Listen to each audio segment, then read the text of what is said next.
I use a kind of a really simple model with people, and it's, what do you want people to know? How do you want them to feel? And what do you want them to do? Know, feel, do. And it's that simple. And we use that, whether I'm talking to people about a photography project, or whether it's a piece of writing, or whether, we're coaching them to be better communicators or better storytellers.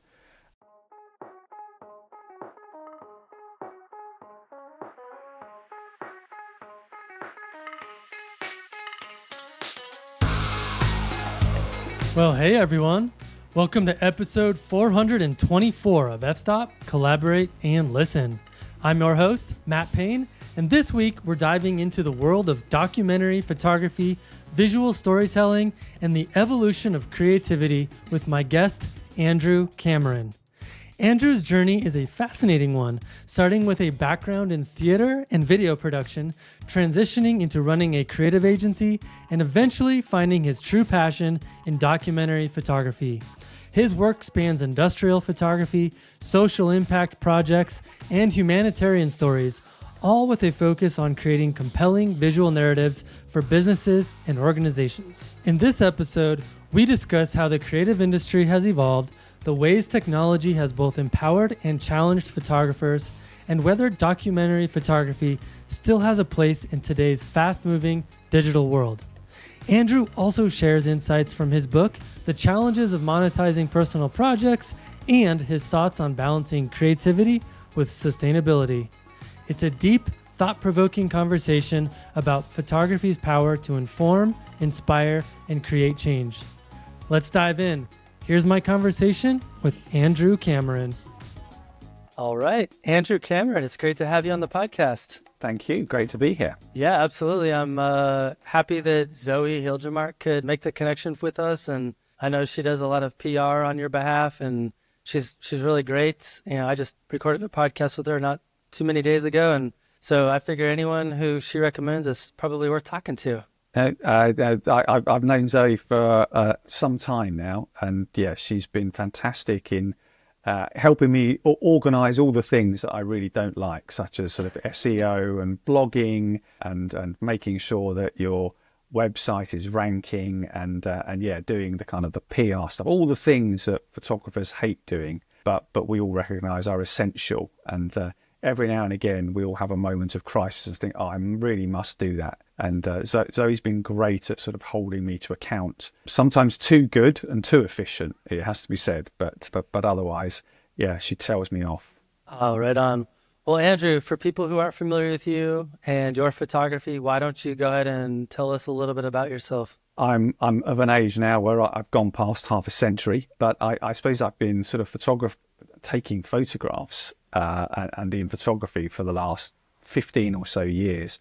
But my career started a long time ago in theatre and running a community theatre company and being kind of artistic director of a theatre company for a while. And it was during that period of time that someone approached me who worked in the corporate video world and said, would I direct some actors in a training video, which I did, and one was fantastic fun. And I got paid more for those few days than I did in a kind of a month or more than a month of working in the theatre. And I suddenly realised, hang on a minute, I'm probably in the wrong business here. And so fortunately that agency offered me a job, and so I moved into effectively corporate video. For a number of years. They sent me to what is the National Film School in the UK to learn how to edit on a system called Avid that would all be familiar with from the olden days anyway.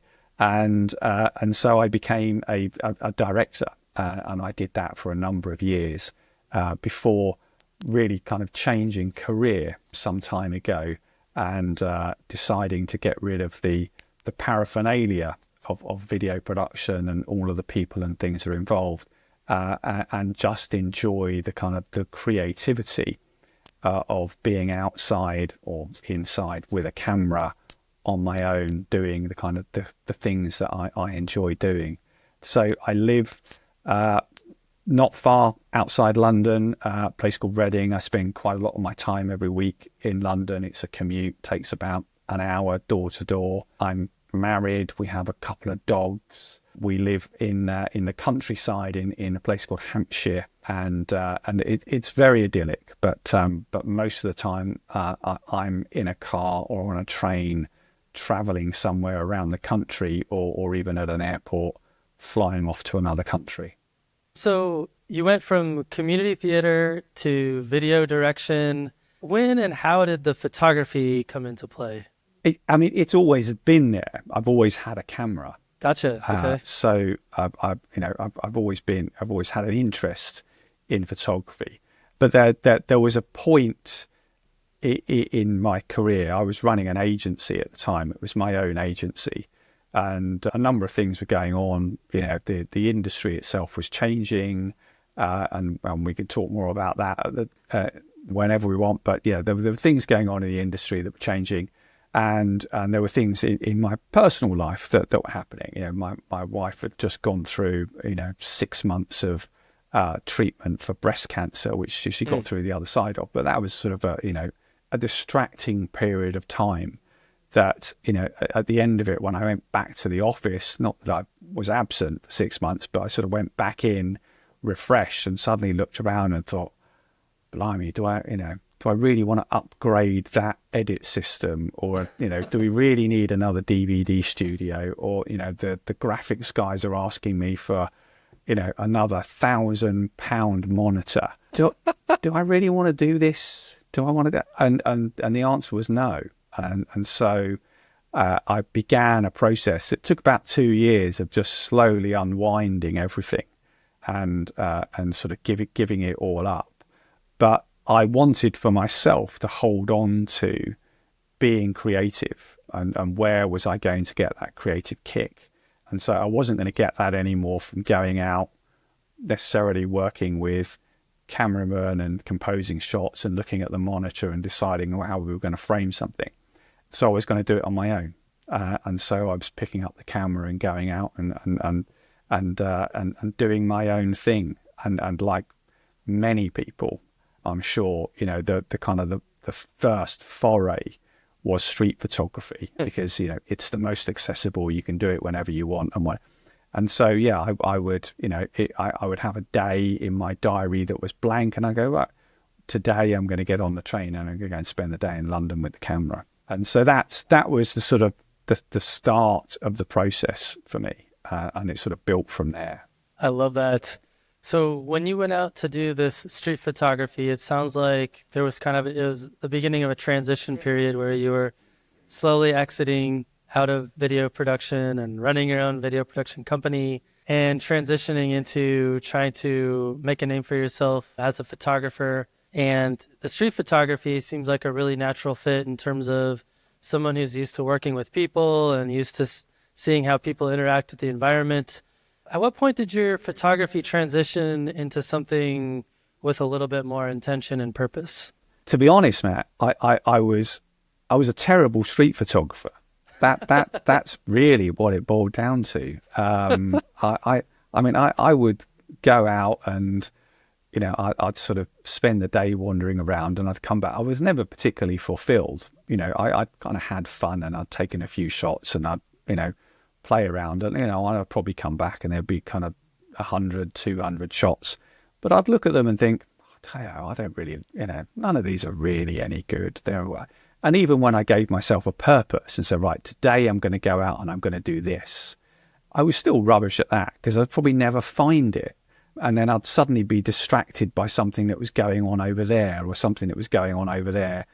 And again, so in a way, my heart wasn't in it. And it took me a while to realize that, this wasn't really for me, that what I needed to do was to go back to, what I understood, which was documentary. We made corporate videos, but they were all documentaries. They were rarely scripted. We started with a plan in the same way that we always did. What do you want people to know? How do you want them to feel? What do you want them to do? Etc., etc. And then we'd say, okay, who are we going to interview, and what can we film? And we'd go out and we'd capture it, and we'd learn on the job, in the moment, and we'd see things going on around us, and suddenly have to point the camera here or point the camera here. and I'd be interviewing people and I'd be discovering things as I was talking to them that, I hadn't even thought about beforehand. And so that I thought, well, I always enjoyed that. And even in the agency that I ran, I still had passion projects, which we all understand in photography. But, I would use the resources that I had and the people that I employed. And we'd go to Scotland and we'd make a documentary about our whiskey distillery. No one was paying us to do it, but we'd turn it into a DVD that would then sell to the distillery afterwards. But, I always had those passion projects for kind of making things that I was interested in. So wildlife conservation or whiskey or whatever it might be. And I just thought, I need to apply the same principles here to my photography. Wandering around aimlessly, it is a bit like improvisation in theatre. It's great, but at some point, as the director, you need to start putting some structure around what people are saying, and you need to have some objectives. Otherwise, it just goes on and on and on and on and on. And so, so that's a long answer saying I was rubbish at street photography, and I'm much better with structure and objectives. And I just applied what I knew instinctively from years of making documentary videos for corporates to the photography, and I've been much more comfortable ever since I've discovered that. So I'm assuming that someone with a lot of connections in the video production world, a lot of commercial connections in terms of, hey, I did a project for these people, you could have taken the direction in your work to go super commercial, make probably a ton of money. What drew you to specialize more in social documentary photography, particularly in areas like industrial photography, social impact, and humanitarian stories? It's a great question, and I kick myself sometimes and think, why didn't I? I'd be so much better off had I done that. But I just have to go back to that time in my life when I was thinking about what do I really want to do. And the thought of doing corporate headshots or being in a studio doing products or whatever just didn't appeal to me. It's not what I'd be good at for a start. I'd be completely the wrong person for them. So that and documentary, has always interested me. My final piece of work, at college was a documentary on the British filmmakers Michael Powell and Emmerich Pressburger.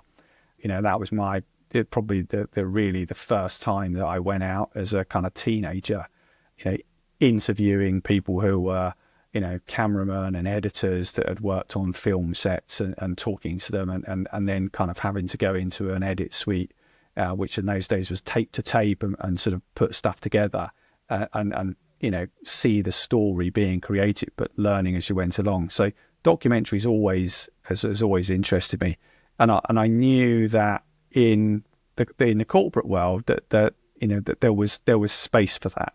It was never going to be as much work as your normal corporate. Oh, we're going to open another supermarket. Can you come along and take the photos of it? But there would be something that was in it that would be much more interesting, particularly for me. So that's kind of why I went down that route. But yeah, maybe it was a huge mistake, Matt. No. It's interesting. I've been spending a lot of time thinking about these issues because I'm in the process of writing a book about my journey in the mountains, and I, through my research and my studying in this project, I'm recognizing that for most of us, like at the end of the day, like we're constantly in search of meaning. And we're constantly in search of trying to find a purpose for ourselves. And I've found that the first step in that is like knowing yourself and having some self-awareness about what your strengths and weaknesses are and what you're interested in and not interested in. And so it sounds like, to me, you had a very strong sense of self-realization about who you were, and then followed the path of least resistance in terms of maybe not the path of least resistance, but the path that felt more personally satisfying. Yeah. And to some extent I was lucky, I kind of the agency that I ran for 15 years, we did well. So I was in a place where I didn't have to think about, oh my God, there's another 10 years on the mortgage to pay, or Right, we've got yeah. loans or credit cards or whatever. I certainly wasn't rich, but I wasn't in the position of thinking, really must go out and make a career for myself and and sort of pursue money at all costs. I didn't have to do that. And so that gave me a little bit of freedom. That said, I also didn't completely give up the corporate work. I did spend a lot of time writing and coaching, more on a one-to-one basis or in small groups with leaders on, what does good communication look like, and still applying, everything that we understand as communicators and photographers to their world as well, and what they were doing. And so that was, a cushion that again enabled me to go, that there's a route that I don't need to go down, and I can wait it out almost, and sort of wait for these opportunities to come along, whilst at the same time pursuing my own projects, kind of passion projects that you all of us really want to do, and I'm sure you're exactly the same. You can't be held back from a mountain, but the very few people are going to pay you to go up it and take some photos, I should imagine. And it's we've all got those projects within us that we want to pursue, and and it's being able to kind of find the time and almost the luxury to do it. Well, and on top of that, I find that for so many of us, the challenge is around trying to figure out how to wrap your head around what that project looks like or how to execute that project. And you mentioned earlier teaching people how to formulate their ideas around communication and documentary work. So maybe this is a good segue for me to ask you more about your thoughts on creating compelling visual narratives to support communication and engagement. Yeah. And again, it goes back to, those days of making videos and films for people. And when it comes to communication, I use a kind of a really simple model with people. And it's, what do you want people to know? How do you want them to feel? And what do you want them to do? Know, feel, do. And it's that simple. And we use that, whether I'm talking to people about a photography project, or whether it's a piece of writing, or whether, we're coaching them to be better communicators or better storytellers. And in that, the know is obviously all about knowledge, but the feel is about emotion. And that's the bit that helps me in particular think about how we're going to execute this particular project. What's the angle that we're going to take, and feeling can be very different. We all we think of documentary photography sometimes as being the truth, but it's a version of the truth, Right. and that's where no feel do comes in. So and if I think about Trump's inauguration that we've just witnessed, someone might have said to me, we'd like you to go and photograph that. Okay, so that's the knowledge bit in a way. That's what we want people to know. He was inaugurated. How do we want people to feel? Well, do I focus on the tens of thousands of people that are elated and happy and buoyant that he's in, and are looking forward to the next 4 years? Or do you focus on the similar numbers of people that are not glad that he's in and are really not looking forward to what he might do in the next 4 years? And so understanding how you want people to feel determines, what's the truth that you're trying to tell. And so that really informs, what does the visual narrative then look like? And then, of course, the do is the kind of the call to action, which is often sort of outside the scope of photography in a way, but runs through it. So last year, working with a homeless charity, we knew that the call to action was you wanted people to donate money. So it was how do we create compelling stories that make people feel like they want to contribute and help sort something out. So it's using simple models is sort of how I start. And again, it comes down to, what is that truth that we want to tell? And I can apply that to my projects. I can apply that to working with, charities or NGOs, and I can apply that to the corporate world as well. A few weeks ago, I was out with the director of sustainability of an organization, a construction company, and what they wanted was that they wanted their clients to know that they knew and understood and had a good grasp of what happened to construction waste. And they wanted them to feel confident about what they were doing. And so I followed him around for a few days where he was on site, and then went to see these vast places on the outskirts of London that processed construction waste. And again, when I know that he wants to, give their clients some confidence, that again tells me as a photographer what I need to do. So he went to these facilities, but there was very little point in me taking a load of close-ups of him. What I needed to do is let them see him within the frame and the context of this vast construction waste sorting arrangement of conveyor belts and people that were running around. And so that again tells me and informs how I'm going to think about what does that visual narrative look like, and what are you going to end up with? What are the kind of the 6 images that you're likely to use? As you were talking about, especially the example you gave around the inauguration, it struck me that in at least the documentary type work that I personally appreciate, which is probably more personal project driven, is that when people are able to take a complicated issue that has multiple perspectives, the example you gave around the inauguration, you have these different stories that could be told in terms of these people are happy, these people are upset, and there's probably another group of people that are like, I don't know how I feel. And so how do you choose which part of those stories to weave in to those narratives and that communication without losing kind of the main thread of what you're trying to drive home through the project?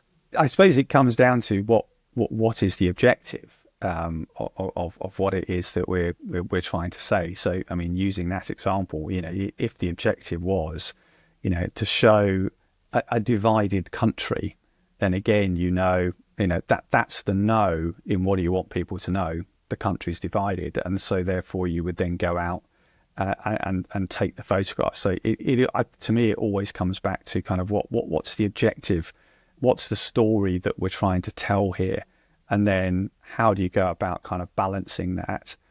I'd be terrible at just going out there without some sort of objective and knowing what I want to do, because otherwise it would be like street photography. I'd be taking loads of random pictures and I'd come back and I'd look at them and go, well, yeah, they're all right, but what do they tell me? Why did I do that? I don't know. It looks all right, but it doesn't really say anything. So yeah, so for me, it's about being really clear about what is it I'm trying to say, and I know that changes when you go into a project. So I talked about the homeless charity that I worked with last year.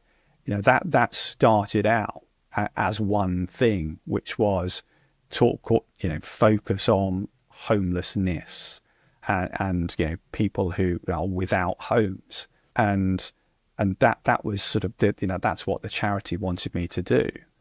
But I found it very unsatisfying to do that. I did it and I gave them what they wanted, but I went back to them and said, actually, I think that there's another story here, which is the people that are actually getting themselves out of homelessness. What are they doing to get themselves out of it? How is your work supporting them? So we've all seen images, these very stereotypical images of kind of people on the streets or in a tent or with the cardboard sign or whatever it is. I said, we don't really need to add to that library, but can we tell stories of, what people are doing now? What is it that's motivating them to, get clean if they've been an addict, or to get back on their feet if they've had some sort of personal setback, whether that's divorce or they've lost their job, whatever. But let's focus on those people, and then we really see the benefit of your charity. We see the fact that actually you're not just dealing with this big problem over here, but you really are getting people back on their feet and back into society. And there are those stories. So my perception of a story, that's an example where it changed once I was in it and I understood more about it. I was really excited in the first instance to be going out and sort of spending time on the streets with bunches of homeless people. But only when I was there, when I started talking to them and listening to them and listening to others that were kind of in the system, did I realise now that there's something else here that I think is much more appealing. And so that became the second project that I did with them last year. That's awesome. As you were talking, it occurred to me that I want to ask you, so a great number of our listeners are nature and landscape photographers, or at least they identify themselves as in that kind of bucket. And I found that a lot of people that are in this space struggle with finding purpose and meaning behind their work, or looking at it in the context of having it be about something more than just, hey, I composed a really cool photograph of a mountain with some streams and whatever. Applying what you just discussed around the project of photographing people experiencing homelessness, what advice would you give for landscape and nature photographers who might be struggling with discovering meaning within their own process of creating images? Well, I think, landscape and nature photographers, wildlife photographers have a hugely important role in the world at the moment. I mean, we all know what's happening to the environment. We all know the pressures on biodiversity loss, which is, huge. We know how the landscape is changing as a result of land use change or climate change, overdevelopment, whatever that might be. So there's a massive role for people, and I saw and experienced some of this firsthand. A few years ago, I had the pleasure of being the chair of the Bird Photographer for the Year competition. I wasn't the chair of the kind of the judging committee, but I was chair of the organisation itself. And we introduced in that year, the year that I was the chair, a documentary section, and and that was phenomenal in the kind of the response that we got from people that were kind of showing us how nature was competing with a rapidly changing landscape and environment that was around them. And there were some great stories, terrible stories, but great stories, that coming from all over the world, whether it was, landscape change in Australia that had a massive impact on owl populations, and increasing numbers of them were, becoming roadkill, to the decline of swifts because, we all live in, hermetically sealed homes and buildings these days, and and they don't have trees to go in anymore. So I think in terms of purpose, we've never been in more need of wildlife photographers and landscape photographers to help show us what's happening in the world today.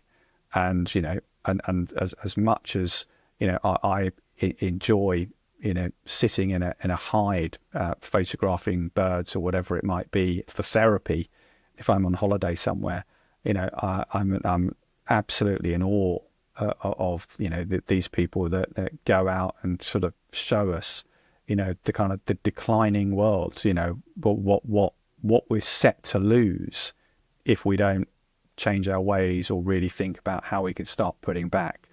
So I think there's a massive role in terms of purpose beyond the aesthetic.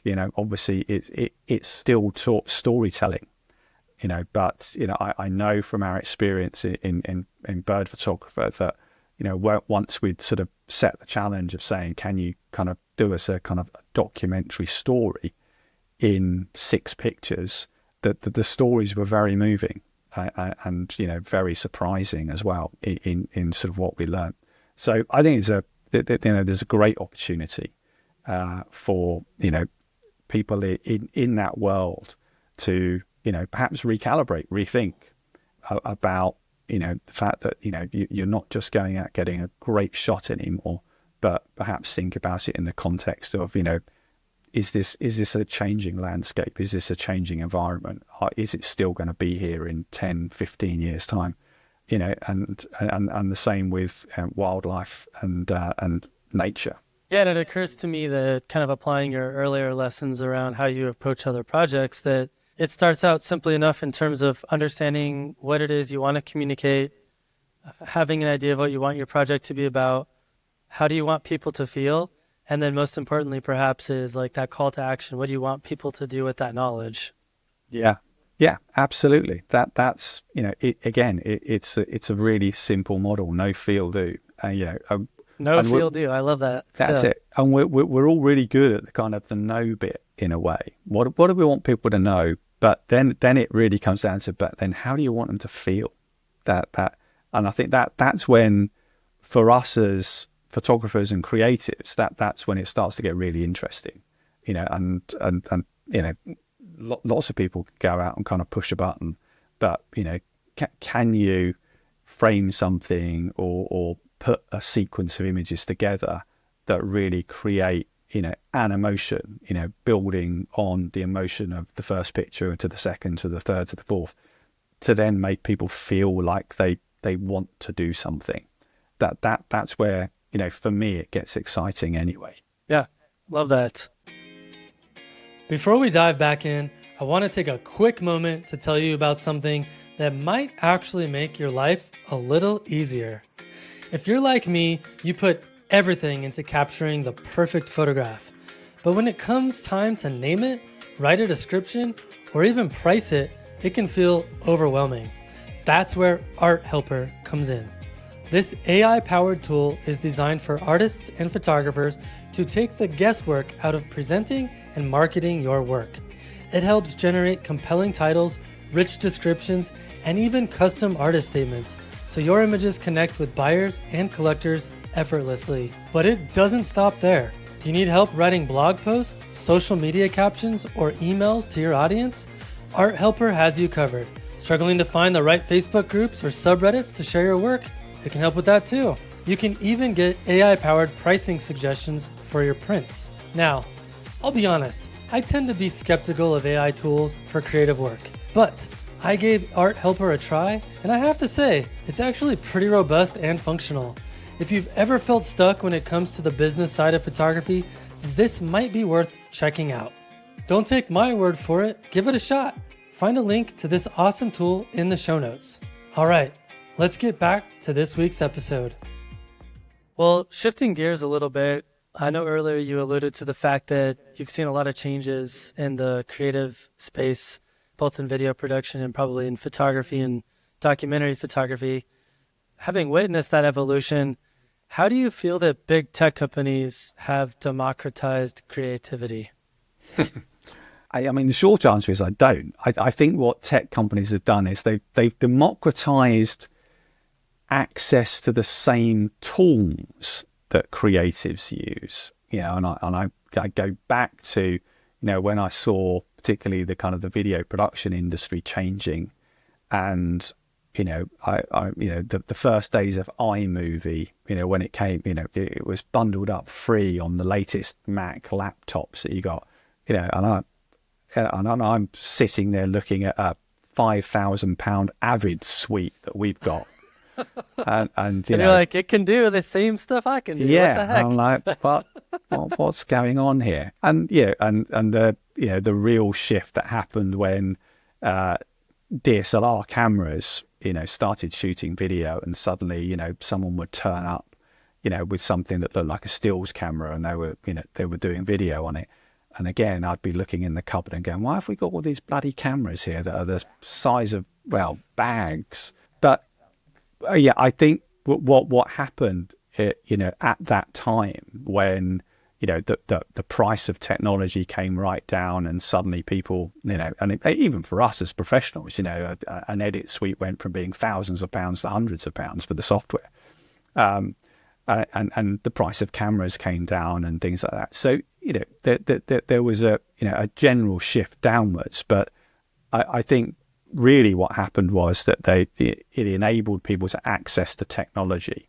Where it went wrong, in my view, is that it didn't necessarily mean you were creative just because you could use iMovie. And it didn't mean that you were creative just because you had a D5 or whatever it was that was around at the time that you could press record on. It didn't mean you knew how to compose a shot. And it was certainly a lot more difficult to kind of zoom and pan using those kind of cameras. So they all had their limitations. And certainly from our perspective, for our corporate clients, they didn't see that there was a difference between the two. They just saw that, there was now somebody who was able to do what we seemingly were doing, but they were doing it much cheaper. And so the value of everything crashed. And it also, at the same time, became really hard for us to sell creativity and that pre-work that sort of went on. And I know that, I think photographers in particular find it really hard to charge for pre-production time. And, and I try to educate my own clients. But, there have definitely been times when I've lost work, or we certainly did as an agency back in the day, because the brief said it was a 3-day shoot and someone quoted for 3 days and they got the work. And we said, well, it's a 3-day shoot, but, who's going to do all the planning? Who's going to do all the thinking about what we're going to do with it? And then who's going to make sure that gets executed afterwards? And so, the 3-day shoot is not it's not 3 days of work. That's just the shooting bit. There's the stuff that goes before it. I hope that the pendulum is starting to swing back. I don't know that it is or it isn't, but, I don't think creativity was democratized, because I think creativity was already available to anyone that was creative.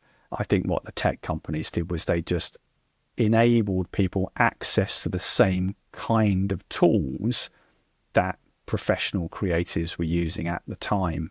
And in that way, you must have seen it as well, that suddenly everyone was a photographer, or particularly, in our case, everyone was a filmmaker. And, our clients, we'd be looking at some of the things that they were shooting, and we certainly had instances where clients were employing these people to go out and shoot stuff for them. And then they come to us and say, it looks terrible. Can you fix it in the edit? No, of course you can't. What do you think it does? We can't sprinkle magical dust over it. If you haven't shot it in the first place, there's only so much you can do with it. So that there were some lessons that they learned as well, but that also ushered in an era, and that's partly what led to the demise of the agency as well, of that'll do. That became the mindset, that'll do. And we were in that era in the sort of 2010, 2011, 2012 of user-generated content. YouTube was starting to be seen as a platform that, wasn't just for hobbyists and, weird people that wanted to upload videos, but businesses started to take it seriously as well. And I always remember a shoot for a well-known retailer in the UK that we were doing with their managing director every month. And the communications person said to us, can you make it look like we shot it ourselves? And by that, I knew that she meant you wanted it to look a bit sort of handheld and ropey. And I went back to the office and I said, how long do you think it's going to take them to get from, can you make it look like we shot it ourselves, to them shooting it themselves? And kind of that's when we knew the writing was on the wall. We were like, oh yeah, it won't be long now before someone says, I can do this on my phone. And sure enough, there was a period of time when that's exactly what they did. I mean, they came out of it in the end because people said, we're fed up, we're looking at that. But there was a period where they were doing that. So yeah, it's been a very kind of up and down bumpy ride in the last, I suppose, 15 or so years. Yeah, and it's been really fascinating to see how organizations and companies and people who are trying to advertise they're relying on user-generated content and they're relying on influencers to create, pretty simple videos on their phones using like an iPhone and maybe a little tiny tripod and not even like fancy sound recording equipment. Like see people holding like a lav mic up to themselves, like super just, I don't know, unpolished and raw. And that's what people are going towards now is this user-generated content, vertical video, very short, 30 to 120 second stuff. And it's just been really fascinating to see that shift over the last, I guess probably the last 6 or 7 years now. But do you see that changing at all in the future, or do you think that's kind of here to stay? I mean, I would think probably like all things, it will change and evolve. I mean, if anything, we can look to the US and the sort of the backwards and forwards with regard to the TikTok ban, Right. and think, wow, how fragile was that? And we still don't know the outcome. So, if you were a corporate, employing an influencer on TikTok and paying them on a monthly retainer to promote your brand, and suddenly it's banned across the whole country, then your marketing campaign's just gone straight out of the window. So I think that that's shown us the kind of the fragility of these platforms. We also saw with Twitter, now X, the backlash there when Musk took over. I think we're yet to see the ramifications of what may or may not happen on Instagram and Facebook as a result of the decisions that Meta has made. So it may be that these kind of things, these platforms become less desirable places for particularly big brands to promote themselves, and therefore the role of the influencer changes or even becomes redundant in some way, and these organizations are going to have to go back to the drawing board in terms of thinking about how do we get stuff across. I'm a firm believer in the picture superiority effect, that we can process an image in milliseconds, and that we can process a sequence of images or read a sequence of images to tell a story in seconds, far faster than video or the written word. And so I think for any organization that wants to communicate, particularly with the younger generation now, that there has to be a realization that whether these younger people are your customers or your employees, that they literally at the moment flick and swipe between channels with such frequency and speed that it short videos, as you've said, but even better, compelling still images have got to be central to any kind of communication or engagement strategy that are going to use. And who knows, what the next platform might be. I think we're all seeing the rise of is it Blue Sky at the moment as being kind of an alternative to X, and so maybe that's going to be the kind of the next big thing. But who knows where it's going to go. But I think it will evolve again. There'll be another shift that takes place in the next 12, 24 months, I'm sure. As someone who's creating documentaries and documentary photography projects, how does the complexity of all these platforms and their fickleness and how things are constantly changing and algorithms and like, oh, you have to know about this now, and oh, hashtags are good, hashtags are bad. Like how does that complexity factor into your approach to creating the content that you are creating, but also how you're trying to get it out into the world? I try my best to ignore it. That's the honest truth. That's really what I do. I do find them all a bit fickle, and I do find myself sometimes thinking, why am I doing this? Why am I here in this space? It's so crowded, and and I don't know. On Instagram, I must have 3,000 or 4,000 followers or something, but the big people have got hundreds of thousands, 500,000 or more, so I'm never going to compete with them. So what do I do this for? And so in a way, you can't let it worry you. I think you kind of have to focus on what you're doing, and just get the job done. Be really disciplined and in ignoring all of that. And it takes, and I think for lots of people, it takes time to wean themselves off of, having to post every day, which can make you feel really anxious as well. The anxiety about, I must keep up. And, and then I remind myself, crikey, that people are scrolling through stuff. I mean, they've got thousands of followers. Nobody's waiting for me to post anything, frankly. If I'm lucky, they'll see it. And if the data is anything to go by, they might see a millisecond of it before they flick onto something else. So I don't let it worry me at all. And when I think about, what the projects that I'm working on, I know that, I'll put them on my website, I'll blog about them, I'll write something about them. I'm still very old fashioned. I want my work to be exhibited somewhere. That doesn't necessarily have to be some fancy gallery. I think exhibitions are now in coffee shops and libraries and receptions of businesses and hallways and whatever. So, you can exhibit in all sorts of places these days.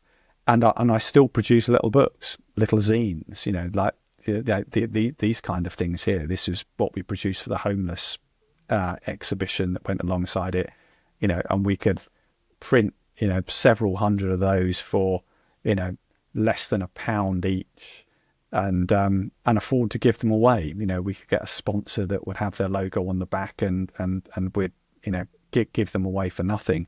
And so that for me is sort of a way of kind of getting my work out there. And part of it also comes back to the kind of the no feel do as well.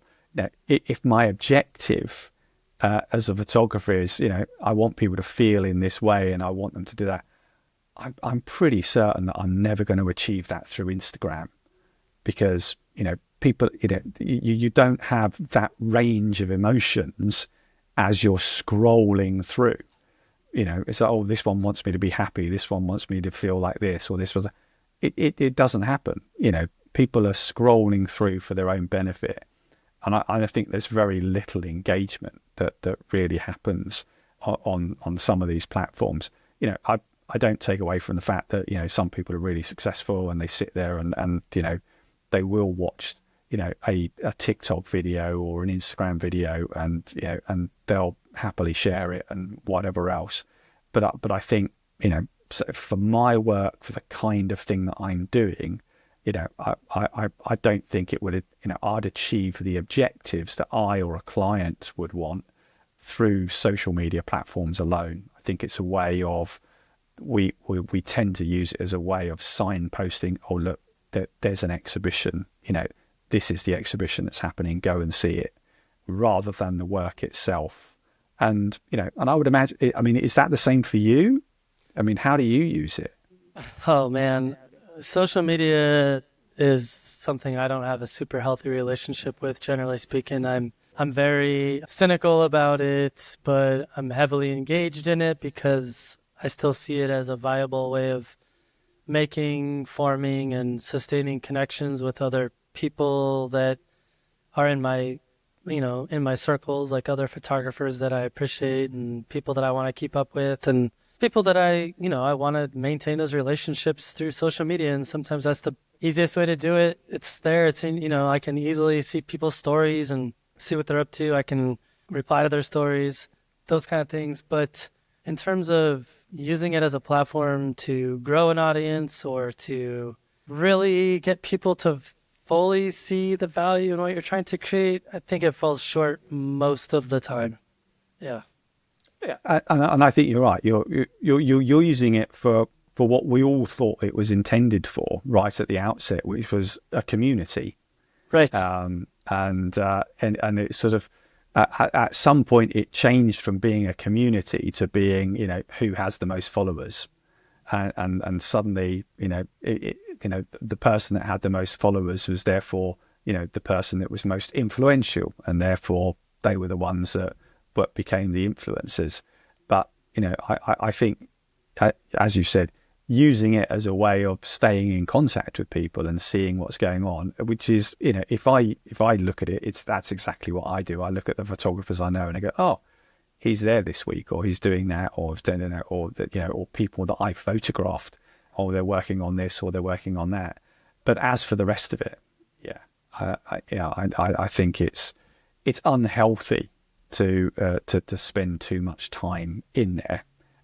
But as you say, it's a reasonable place to be, to kind of see, what others are doing, as long as you look at it through an objective lens and don't start getting envious because they're doing something that you wish you were doing. Yes, because that's a pitfall as well. It's very dangerous. Yeah. Yeah. So relating back to documentary photography, I'd be curious to hear your thoughts on how you see the role of documentary photography evolving in today's fast-paced digital landscape. Yeah.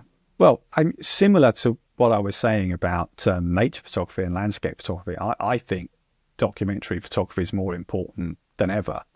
And, touching on social media again, it seems to me that someone can write a few lines of text on social media and suddenly it's the truth. And that's a dangerous place to be in. So I think that the role of the documentary photographer and in its broadest sense, so whatever genre we happen to be in, but if we are the photographers who are a witness to something that is happening, and we can use our photography and our skills to kind of gather evidence of something that's going on and then present that work as a story, I think that kind of work is needed more now than it ever has been, because of the kind of environment that we find ourselves in at the moment. In terms of the digital landscape, again, going back to the platforms that were there, I really hope that someone creates a better platform for documentary work to be shared. We know that you can upload multiple images onto things like Instagram and write and some carefully considered paragraphs of text underneath. But how many people actually stop and flick through all those photographs and read that text? I very much doubt, it's kind of in the numbers that we'd want it to be. So, a new platform for sort of showcasing documentary photography in its broadest sense, I think would be a great thing to be introduced into this kind of fast-paced digital landscape as you've described it. But I think that what we're doing as photographers is as important, if not more important, than it ever has been, because I think there are so many contradictions going on in the world now, and it's misinformation. It can spread so fast from a few lines of text, that actually being able to kind of show the reality through imagery and sequences of images, I think is the counter to that. And we just have to find a way of kind of making sure that our photographs are seen in exactly the same way that people make sure that their posts are read. Yeah, to your point, a lot of times with my photos, I try to kind of put a backstory and or scientific weaving knowledge in, like something about natural processes or geology, or, if I'm photographing aspen trees, like talk a little bit about the science of chlorophyll and things like that. And then I usually will pose a question at the end. And like maybe 1 in 20 of the people responding have actually read anything I wrote.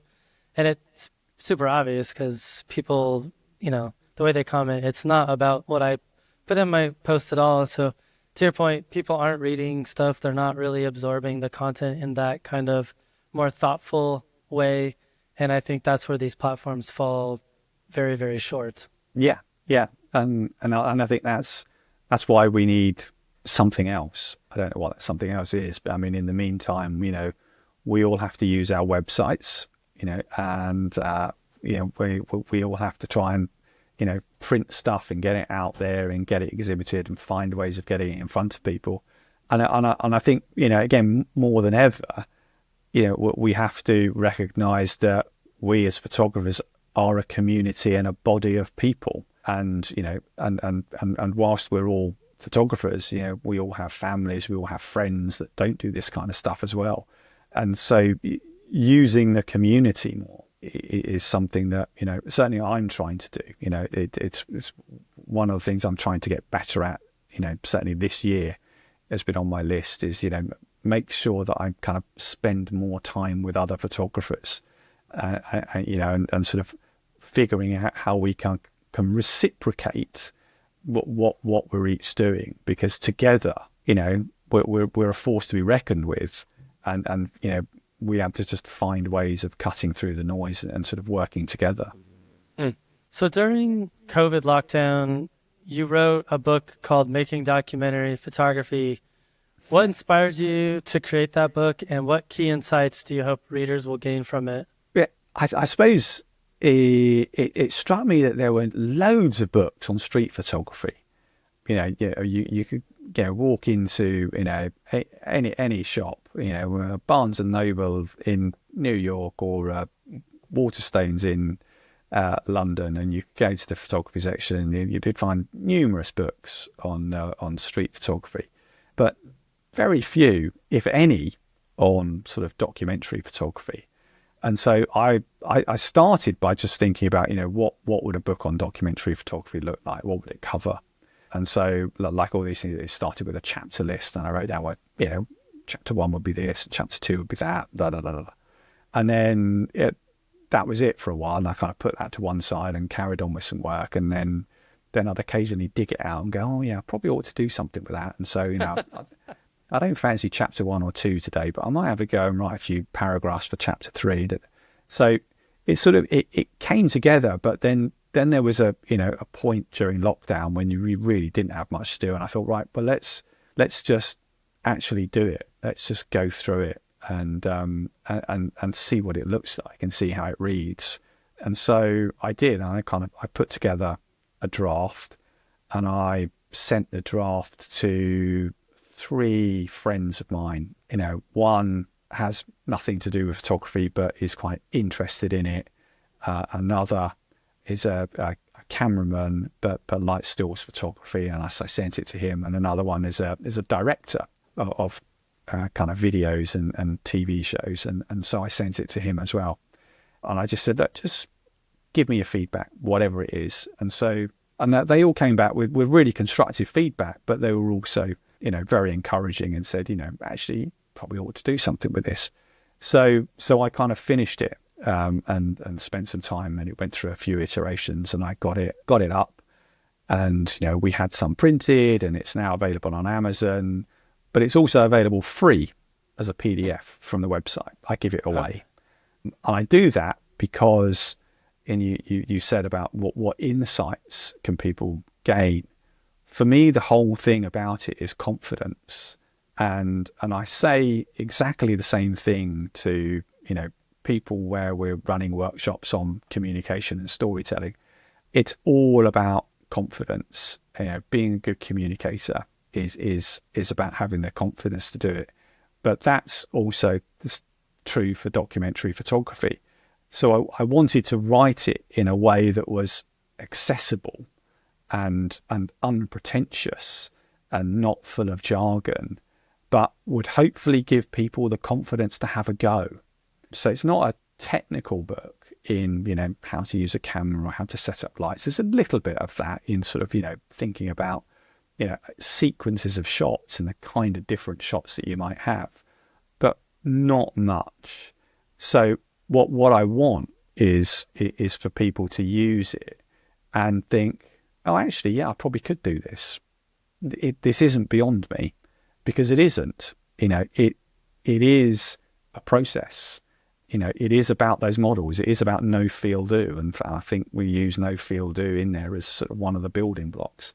And then the rest of it is about how do you go about taking your photography to the next level, and building relationships with people, which I think for some people it is daunting, but it shouldn't be.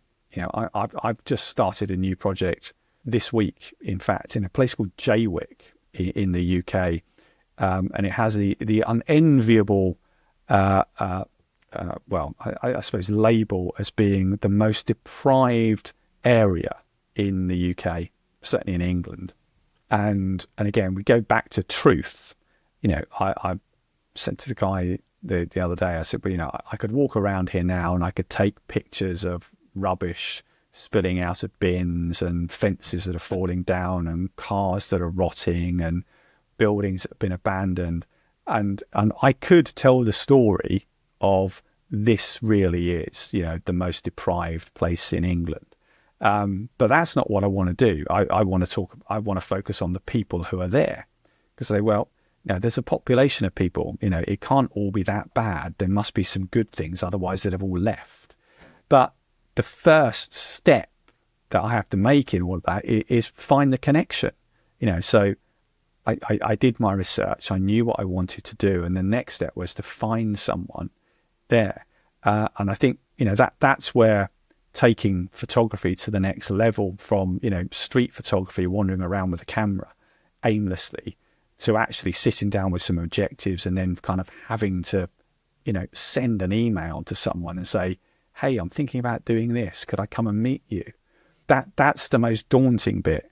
But actually, it's the easiest bit, because most people are really encouraging. Occasionally some people are slightly skeptical about what you want to do, but most of the time I found, have actually said, yeah, no, let's have coffee, and let me show you, let me tell you what I want to do. And, so I met the chairman of the council of this place before Christmas. And then I just, this week met some guy who is a sort of a community leader that runs various initiatives. And, and I was only going to be there for a couple of hours, sort of just meeting him, having a cup of coffee and wandering around. He wouldn't let me go. I was there for 3.5 hours. And in the end, I had to say, look, I'm going to have to go, because I've got to get back around the other side of London. But I've made a friend there now, and I know that when I go back, which I'm going to do during the course of the year, and several times, and sort of track the place through the year and see what they do, he's going to be there for me, and he's going to introduce me to other people in the same way that he did when I was there on Tuesday. And so it's in the book that I put some of those kind of things in there in sort of, and again, it's about just trying to give people the confidence to say, look, you can do this. This is not beyond you. That there isn't, an elite group of people who are, documentary photographers and they all work for Magnum. You can do this as well, and you can do the same kind of compelling work that they do. So that's what I hope people get out of it. And as I say, because I don't really want anything out of it, I wrote it, almost as therapy for myself. It is available to buy, but people can go to my website and they can download a PDF and they can have it for free. That's beautiful. I love that. And I love that your goal was just to help other people see that, if this is something you're interested in, here's some of the core principles that you can implement in order to use it yourself. And I love that you also covered a lot of stuff that has nothing to do with actual photography. Like, here's some practical tips on things that you're going to run into that you probably aren't going to feel comfortable with at first, but I promise it's essential. And once you get over that bump in the road, it's going to make the journey to creating your project much more fulfilling. Absolutely. Yeah. I mean, we can all think of photography as just about you and a camera, but it's a bit like that sort of pre-production, production, post-production. The thing is, the pre-production bit is where, the work is, going out with a photograph. Yeah, that's great. That's the fun bit. That's the inspiring bit. That's where you get to be most creative. But you make your life a lot easier if you get that pre-production bit right first, and that can be just as satisfying as well. And all right, and it can also be frustrating and demoralizing. If you happen to send off a bunch of emails and try to connect with some people and say, I'd like to do this, are you interested? And they say, no, thanks very much. That wasn't very good. But I have to say, I don't consider myself special in any way, but my hit rate is pretty good. Most of the time I'm able to, pitch an idea about something that I want to do in such a way that, I get people to help and want to help to participate, and often these people are working on councils or in government or for NGOs or whatever it might be. And, and as I say, most of the time I found them to be receptive, supportive, generous with their time and their knowledge, and willing you to kind of do well at what you do. And so, I hope more people do it. Well, I had one more topic I wanted to ask you about. As someone who kind of came out of the commercial space and have been navigating your own path for a while, how can photographers balance personal passion projects with the need to sustain a livelihood in this field? Yeah, always a difficult one. Always difficult. I do it personally by taking some of the lessons that I know and experience that I have as a storyteller, and I work with business schools in the main and run storytelling workshops for leaders, and that's well paid. So I don't think of it as being completely separate from what I'm doing, because I'm all about storytelling, whether that's with photography or teaching other people how to do it. That they're in the same field, and I think there are more photographers that can do that kind of work. I mean, we all know, in the world of photography, the Chris Killips, the Walker Evans, and numerous others that went into teaching and still do. Gregory Halpern. There's a long list of great photographers, world renowned, that spent a lot of time teaching, and it was the teaching that kind of sustained them financially, and that enabled them to kind of do the kind of work that they wanted to do. I feel that I kind of do a similar thing. I'm just taking storytelling. I'm working with business schools, and that's much more flexible for me than a rigid curriculum that you might find at a college or a university. I just get a phone call to say, can you go to Berlin, in 3 weeks' time and run something for a morning or a day or whatever it might be. I either can or I can't. And, most of the time I can, and I'll get paid for that. And what that pays me sustains the projects that I want to do. Of course, I get paid photography work as well through clients, but, that's not as frequent as I would like it. But that also helps to kind of sustain the passion projects. And for myself, what I've become very disciplined at doing is picking 2 projects a year that I can see through the year. So last year I worked with a homeless charity, but I also worked with our local council who run farms, or they own farms, because I was very interested in farming, and why people would get into farming when it's so unappreciated these days, and prices of everything are so driven down, and these farms that are owned by the county council are called county farms, and the tenancy, the kind of the leasing on them is and the rents are quite cheap, so it's often the first stepping stone for kind of new people into farming. And they're sort of very modest sized farms in the first instance, but they have them for 10 years. They've got a limited period of time in which to kind of get their act together, sort out their business plan, and then they kind of move out and have to they're on their own 2 feet thereafter. And so last year that was another project. Interestingly, going back to kind of the book and kind of being demoralized, that took a year to get off the ground, so from the first time of contacting them to them saying, oh yes, we're really interested, and we think we can help make the introductions to the farmers to see if they'll be interested in being part of the project, to actually getting the introductions took 12 months to do. But when it happened, and and I followed 5 farms during the course of the year, and it's been so enlightening that I'm continuing with it this year. And in fact, the council have introduced me to 4 new people that are moving into farms. So, following them through the course of the year and seeing the kind of diversity. So I do 2 projects a year. So that's kind of my discipline. So I know what I'm laying myself in for. I also budget for them.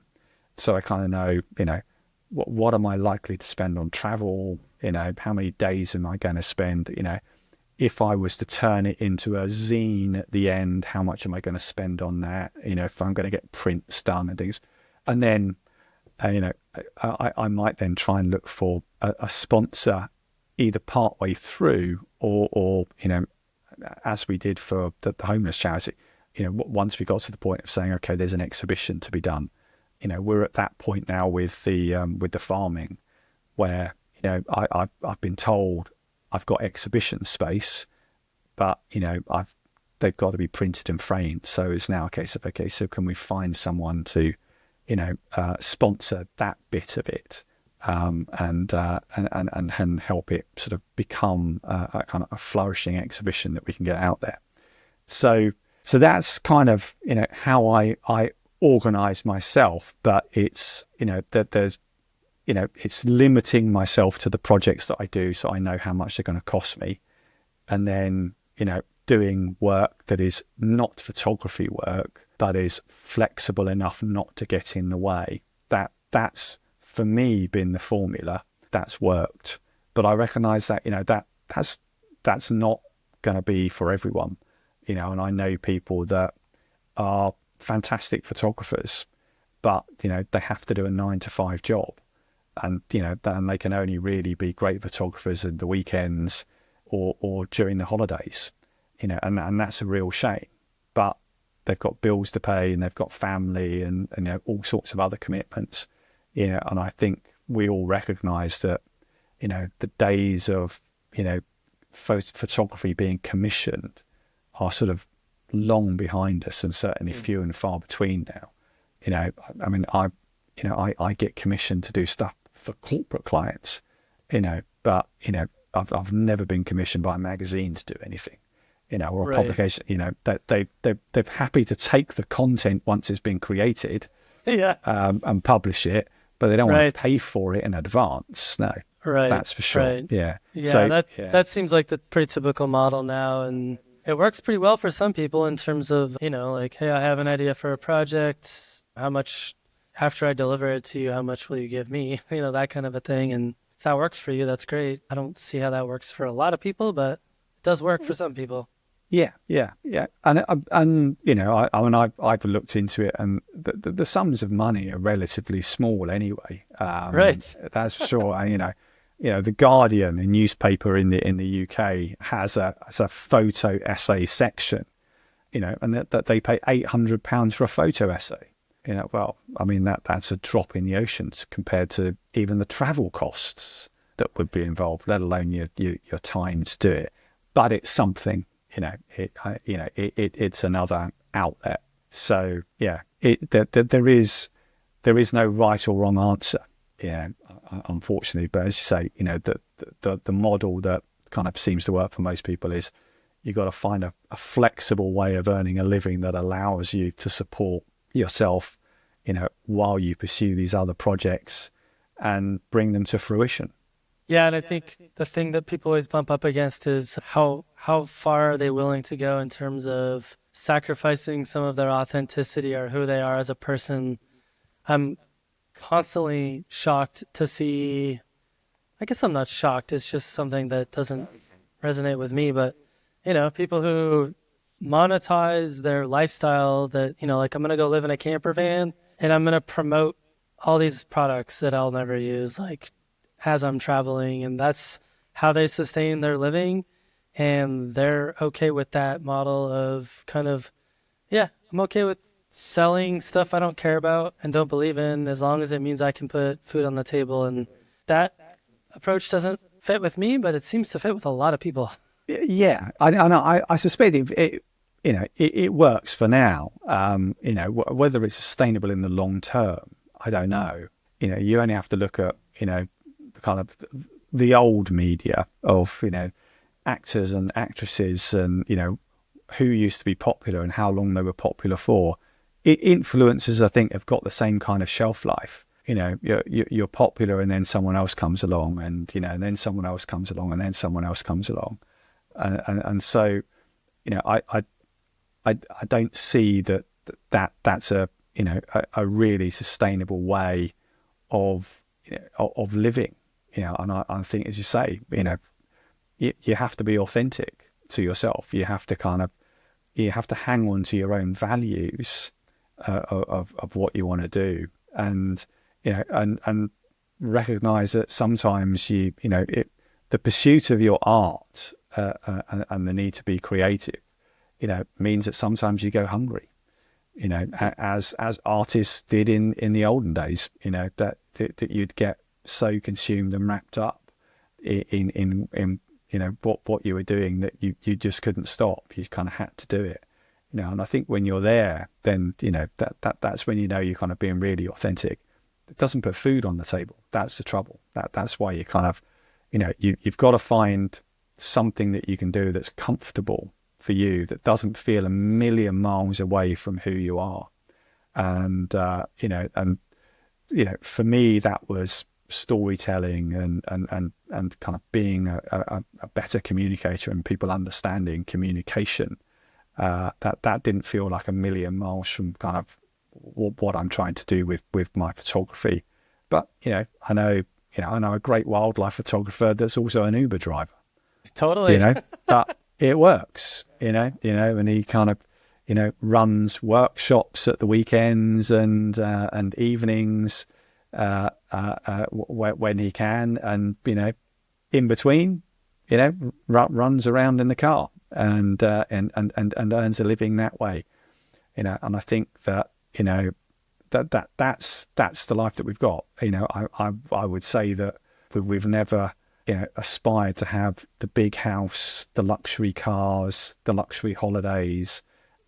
We've always been kind of satisfied with what we've got, which has meant that we can be in a position to say no, or certainly I can be in a position to say no, I'm not going to do that, or yes, I am going to do that.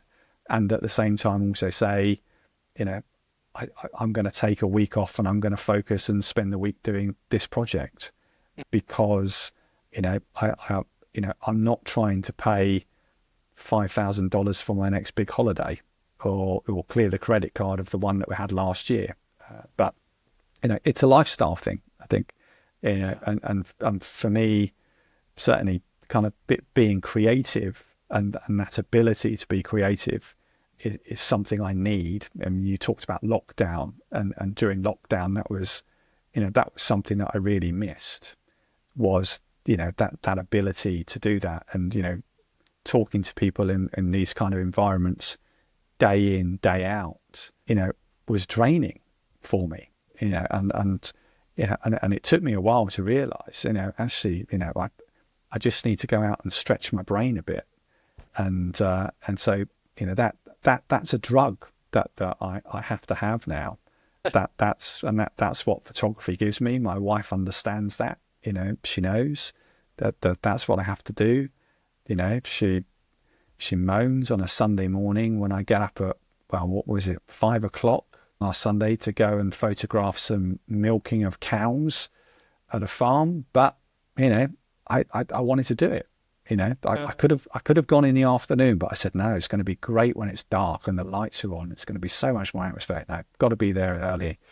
But I think it's a difficult balance for all of us. But as you said, it comes down to kind of lifestyle choice and and your own personal values and trying to find a way through without compromising those. Perfect. Well, Andrew, last question. Who do you recommend for the podcast? Who are a couple of people that our listeners need to know more about? Well, I suppose a personal hero of mine is a guy called Nick Danzinger. And so when I look at sort of documentary photographers, he's someone that I think, I'd really like to be like him. And Jose Cimento Matos, who is a Portuguese photographer who I met probably 5 or 6 years ago now. and he does some great work in documentary, and I've learned a lot from him. So those two, I think, would be great. Beautiful. Well, Andrew, this has been tremendous.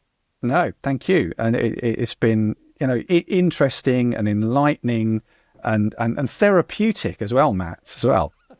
I'm here for you, Andrew. I'm here for you, buddy. Great. Thank you. Yeah. Awesome.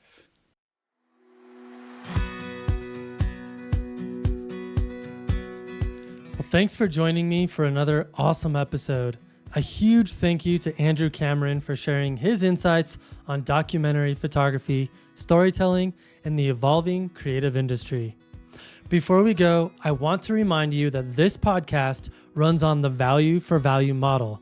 That means if you're getting something out of these conversations, I ask that you please consider giving something back.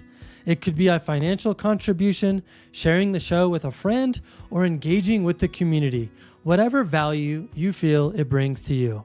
If you'd like to support the show, head over to patreon.com/fstopandlisten. Every contribution makes a huge difference, and as a bonus, you can also gain access to my new print course, available as a standalone collection or free for those supporting at the $20 a month level or higher. Thanks for stopping in, collaborating with us, and listening. See you next week.